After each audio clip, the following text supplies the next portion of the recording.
Hey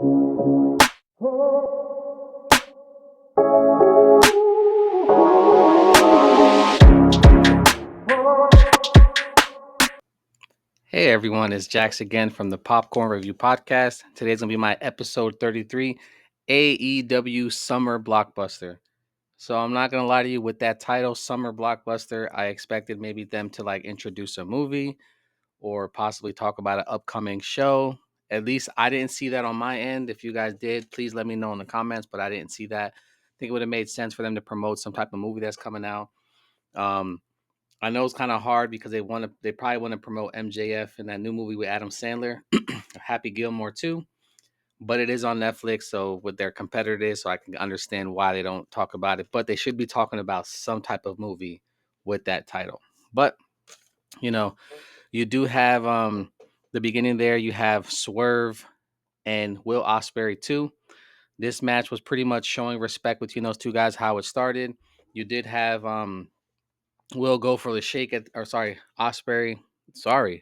Swerve go for that damn handshake at the beginning of the match. Showing respect to each other. You know, the first time they wrestled this year, Swerve took that. And this one had a great match. I think it was like a 30-minute time limit. Typically those matches have about 20 minutes, but they gave them 30-minute time limit. So you did have them go back and forth, each hitting each other with their best, a bunch of false finishes throughout that match, just high flying, just great chemistry between the two of them. Again, this is their second time wrestling, so I'm sure sometime in the future they're going to wrestle a third time to kind of see who takes that there. But long story short here, it goes to a draw.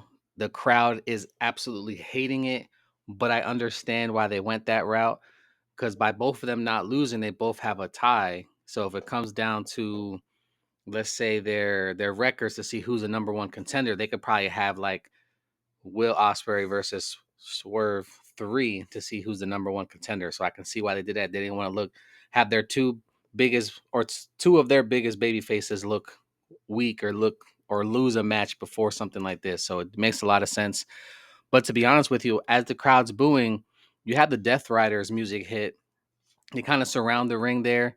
And what's crazy is right away they made you forget about the draw.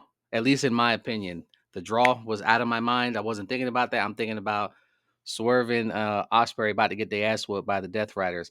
On top of that, you had the Young Bucks come in. They ended up handcuffing Swerve to the turnbuckle, so he was kind of like this in the ropes there. And you know, Ospreay was on the ground hurting, and they put on Swerve shoes with the thumbtacks in it, and go give Swerve a double super kick with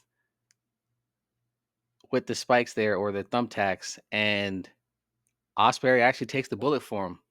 Just boom, takes the bullet. Don't know if they use a blood packet or whatever the case is, but right away, Will's grabbing his face, and you see blood all over the towel that somebody covered his face. If they use real thumbtacks, which I'm sure they did, because you see them in their backs when they pour it on the ground. If they did kick him in the face for real, he probably did cut up his face some. Hopefully, they didn't get him in the eyes. But Ospreay did take the bullet for his man there, or his big brother there. So it makes a lot of sense, honestly. They're trying to have, Swerve join Hangman and Ospreay to go against the Death Riders and the Young Bucks. So it makes sense trying to build that chemistry, build that trust within each other. Makes a lot of sense in my opinion. Um, you did have Renee. She was talking with Okada in the back after everything. And Okada seemed like he was changing throughout this episode, at least in my opinion. Like he was changing his mindset. He's not hanging out with the Bucks. The Bucks ain't looking for him. Kind of like he's on his own in the island. But you did have Don Callis ass kind of come over to the Okada and be like, "Hey, why are you in this match? Why isn't it Kyle Fletcher? Why isn't it Sheeta? Why isn't it, Lance Archer? Why aren't my guys in this match when they've been killing it for the last 6 months? You haven't been doing shit. You haven't even had a title defense really in the last few months." Kind of got a point. I've mentioned it before. Okada to me is boring. That's my opinion. I feel like Okada's boring, at least in AEW. from what I hear from New Japan, he is a beast. I don't see it here. Okada's a very boring, except for that bitch gimmick when he always calls somebody a bitch. I don't really think he got nothing going for him. So it makes sense why they're going to have this match with Kenny, and winner takes all. But you did have Okada kind of like check Don Callis and the whole Don Callis family surrounding him, kind of similar to what they did to Will Ospreay with the Hurt Syndicate the week before. They all surrounded him. He just kind of looked at all of them like, yeah, I'm not going to do this. But we'll get to those guys later. You did have Mystico versus Blake Christian. They've been using Blake Christian a lot. And I did say that I don't see a lot from Blake Christian. He is on Ring of Honor side, but this guy got some moves. Like today or yesterday, rather, for the Summer Blockbuster, he impressed the hell out of me. He was acting like he was a luchador his damn self. Like he was over there doing flips, doing kicks, doing all type of shit. He impressed me. Blake Christian, you did really well this match. Yes, you lost against Mystico because they're trying to build him up against MJF, but you did a tremendous job. To be honest with you, I'm surprised. I'm gonna tip my hat to you. You did very well in this match against Mystico.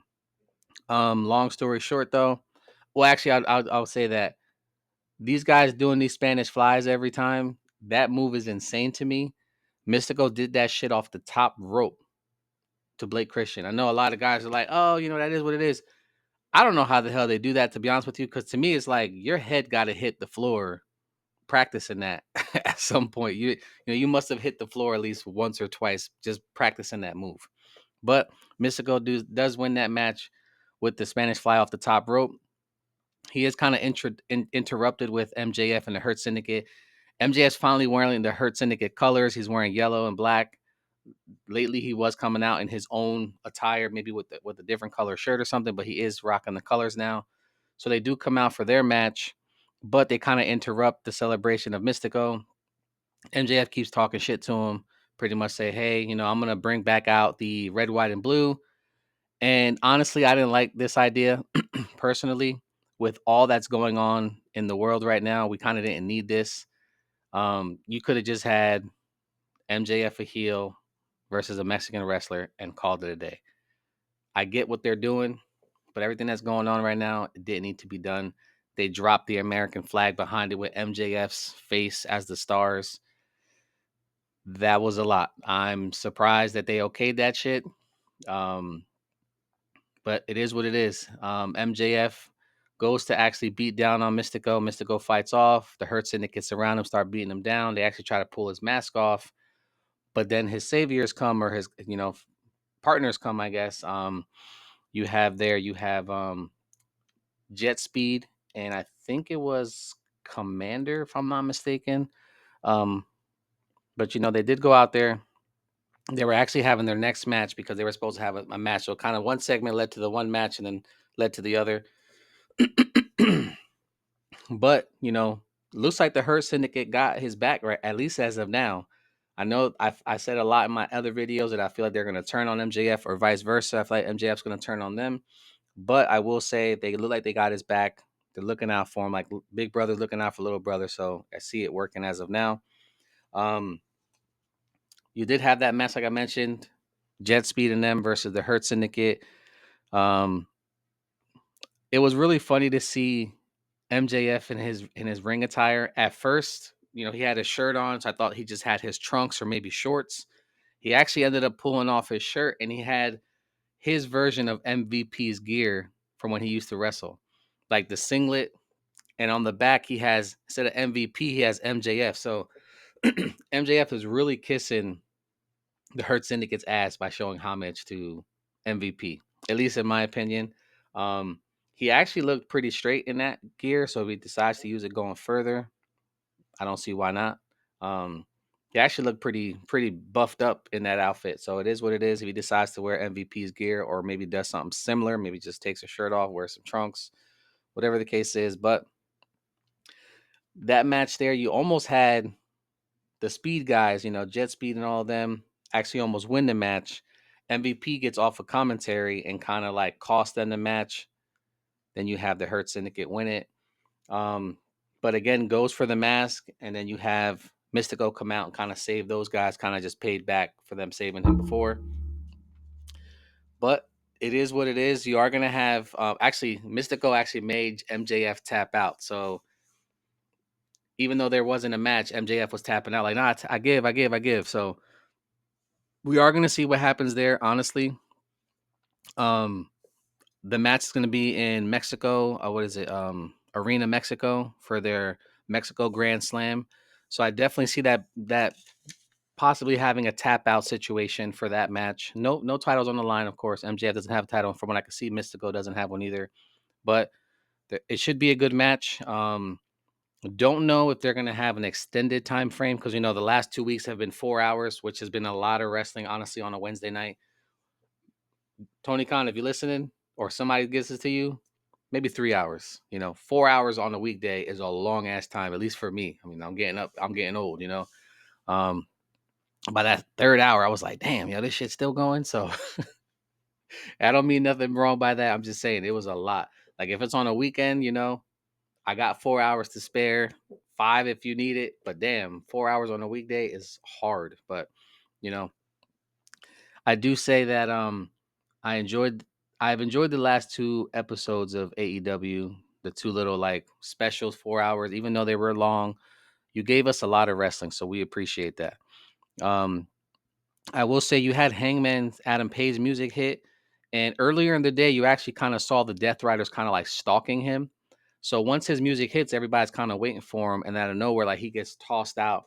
He's kind of like handcuffed or maybe zip tied behind his back, and then he's got duct tape all around his face, around the back of his head, and they kind of just bring him in and just start beating the shit out of him in the ring.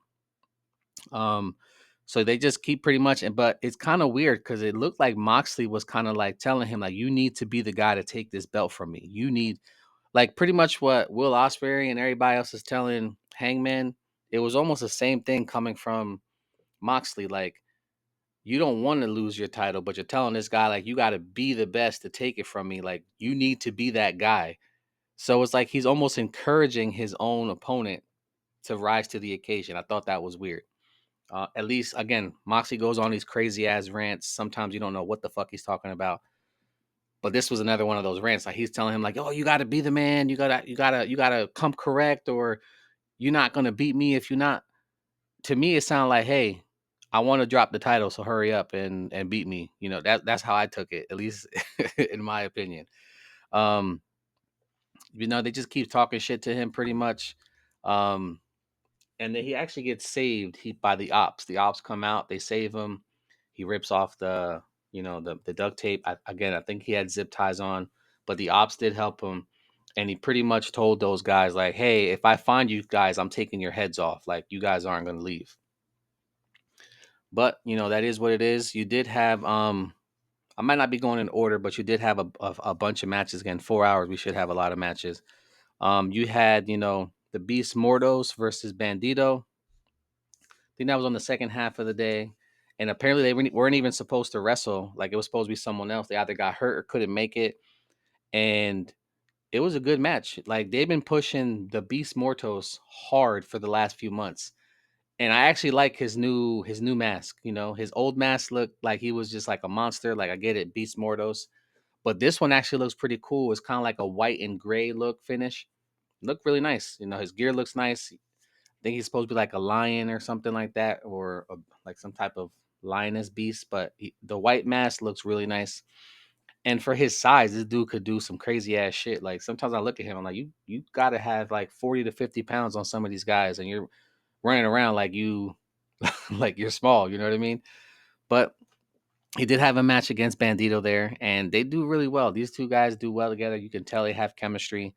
Bandito puts him on. They actually kind of stops him on the top rope and kind of does like a power slam or some slam off the top.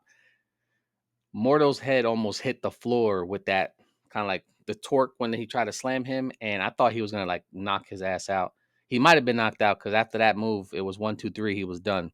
You know, but it is what it is. Bandito did win that.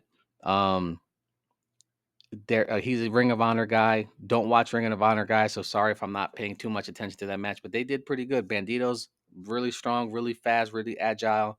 So it was a good showing from both of those guys. Honestly, like I said, Mordos, they push him a lot, so he gonna do something, even if it's just Ring of Honor. He's definitely gonna do something. Um, you did have uh, you did have here like a intergender, 3-on-3 match. You had Ty Valkyrie and the MXM Collection. They used to be on WWE. Don't know really know these guys honestly. Um, and Mark Briscoe, Willow, and then Ishii. So decent match. They're pushing Willow. They brought Willow out to sell her jacket. That's pretty much what Willow was out there for. But a lot the fans like Willow. I like Willow. I'm hoping she's a world champion soon. She was a TBS champion for a while. She was also the champion in New Japan. So it makes sense for her to be the next step and win. I still believe it's going to be the CEO Mercedes Monet taking it from Timeless Tony Storm, and it could be reliving that rivalry, or rekindling that rivalry with Willow to be her first opponent. The three of them won. You had Willow look really strong in that match. It was a decent match, honestly. Some of these matches were weird, like just getting placed on the card. I think they were just trying to show people a lot of the different wrestlers from AEW, especially with this whole tour going to Mexico for the next week. Um, but a decent match. You did have Chris Statlander watching again 2 weeks in a row, watching the back, or watching the match rather. And they kind of stop her the week before and go, "Hey, like what's going on?" She's like, "I can see Willow doesn't want nothing to do with me, but I'm gonna do what I got to do and go from there." So let she turn a heel again, but it was really weird though. She kind of got interrupted by Yuta when she was leaving, and Yuta was like, "Hey man, after we left the best friends, we both kind of did our different things. I ended up being champions, and you ended up kind of like doing nothing, almost like as if he was worried about her, but then kind of threw that shit in her face." And then she was like, "I'll worry about myself, but if I need help, I'll ask." And as she's leaving, Marina Shafir comes out. So I'm not sure if Chris Statlander is going to join the Death Riders now. They already have a huge team, but there is a rumor that they're going to try to start bringing out women's AEW tag team champions. So it could make sense that she tag teams with Marina Shafir and in the tournament. 'Cause I'm sure they're going to have another damn tournament, especially for brand new titles. And it could be Marina Shafir, Chris Statlander versus, you have that one team with um, Anna Jay and Ty Mello there. You have another group with Willow could grab somebody if Marina Shafir and Chris Salinger grab somebody. They could have a bunch of women's group, and it makes a lot of sense to have it. The women's don't have that many titles. They have two technically in AEW. They should at least have a tag team. But again, that's my opinion. And speaking about tag teams, one of the matches there you had Megan Bain and Penelope Ford versus Anna Jay, so she don't got a broken nose, just look that way, and Ty Mello. So this was a good match, honestly. They're really building. I feel like again they're building for the tag team, women's tag team. This is like the second or third tag team match they had Megan Bain and Penelope Ford actually have lately. Um, they do really well together. Yeah, Megan Bain don't talk, but Penelope Ford does the talking for her. And Anna Jay and Ty Mello, great tag team in the past, had great matches, street fights, all that. So it makes sense to put those two girls back together. Not sure when Harley Cameron's coming back. She did like she had a broken nose, but I also heard online that she was in France or something like that too. So she's possibly taking time off, but it could be unrelated to the broken nose if she did have one. Um, but in all, this match was actually pretty good. And you actually saw Ty Mello every time she got into the ring, pretty much looking at Megan Bain like, "I ain't scared of you, bitch. Like, don't worry about that. I ain't scared of you. I'm not like everybody else." And then when she got in the match with Penelope Ford, she was like, "Remember, I don't forget, bitch. I remember what you did." So she's coming out looking fiery. Um, Long story short, though, they ended up, Ty Mello, Anna J, or what did they call him? Ty J, I think it's called Ty J for that group. They ended up actually winning. Um, and they look strong doing it. You kind of had like Megan Bain looking at him like, "What the hell's going on?" You know. So they won the week before versus Anna Jay and Harley Cameron, and then lost this week. So they're kind of like again building the women's tag team, which makes sense if you're going to bring women's AEW tag teams. And I would like to see it. There's a lot of girls that aren't getting the push, aren't getting help. This is another way of putting them out there and showing your women's division strong. So AEW, if that's coming, can't wait to see it. Now, I keep saying I don't like Okada. Okada looks weak to me. He's a boring champion. But they had a video package with Kenny Omega versus Okada in New Japan. Those matches, I only caught clips of it. I think it was like a maybe 2 minute video package. Okada and Kenny was going in on each other. And again, I've watched New Japan, but I never watched those matches. And if that Okada shows up at All In, I would love to see that shit because he was going in on Kenny and vice versa. But that's the Okada that everybody talks about. That's the Okada I want to fucking see. Like, don't be boring, coming slow with your lariat, all that shit. Stop being boring. Go in there, go after him. I know you're a lot older. Those matches I think were like 5 to 7 years ago, maybe 10 years ago. I understand you guys are older, but they hired you for a reason. You're gonna have this match with Kenny, unifying the titles, making it the AEW United title or Unified title rather. Name is a little boring. Maybe they'll change it down the line. The belt looks decent. I feel like the international title actually looked better, in my opinion, but it did resemble the women's champion that they're currently rocking now with Toni Storm. So I understand why you want to change it. But the new title kind of looks like the original women's title, just bigger. Looks okay. It is what it is. But it makes sense. Okada wasn't doing shit, and I think they've only had two champions for that. It was Eddie Kingston and Okada, and then Okada hasn't done shit for the last year. So it makes sense to get rid of that. You did have like Okada and Kenny in the ring. Their two belts were on the east end of the table. Tony Schiavone pulls the curtain off or the blanket or whatever. New championship is revealed. Did have Don Callis, right before they were being civil, they were about to shake hands. Don Callis comes out, interrupts. Fuck Don Callis, all the good shit you hear when Don Callis is there. Um, and he kind of goes in there and goes, "Hey," and right before he starts talking, like, no, I'm tired of hearing your shit, Don. Just shut the fuck up. Just shut the fuck up. Like just leave it. I'm tired of your bullshit. I'm tired of your BS. I know all your tricks. We know the crowd knows all your tricks. Just knock it off. As he's saying that, Okada's kind of positioning himself behind Kenny Omega and takes Kenny out. No shit.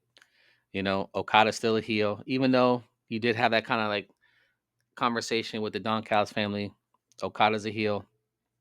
Even though he's by himself, he's still a damn heel. he gets beat down by Kenny.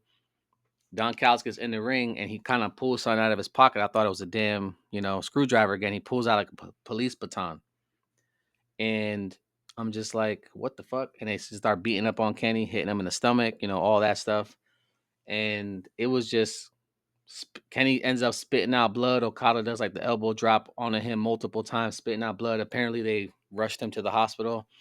Don't know how true it is, of course. Rushed him to the hospital. Um, and they pretty much said Kenny's going to be okay for the match, but he is injured at this time. So we're probably not going to see Kenny for a couple weeks. And then he'll probably either show up right before All In or he'll be back in a couple weeks to try to get back on Okada and possibly you know possibly Don Callis if anything. Now did have a lot going on. You had FTR kind of interrupt the Atlantis Junior and Atlantis.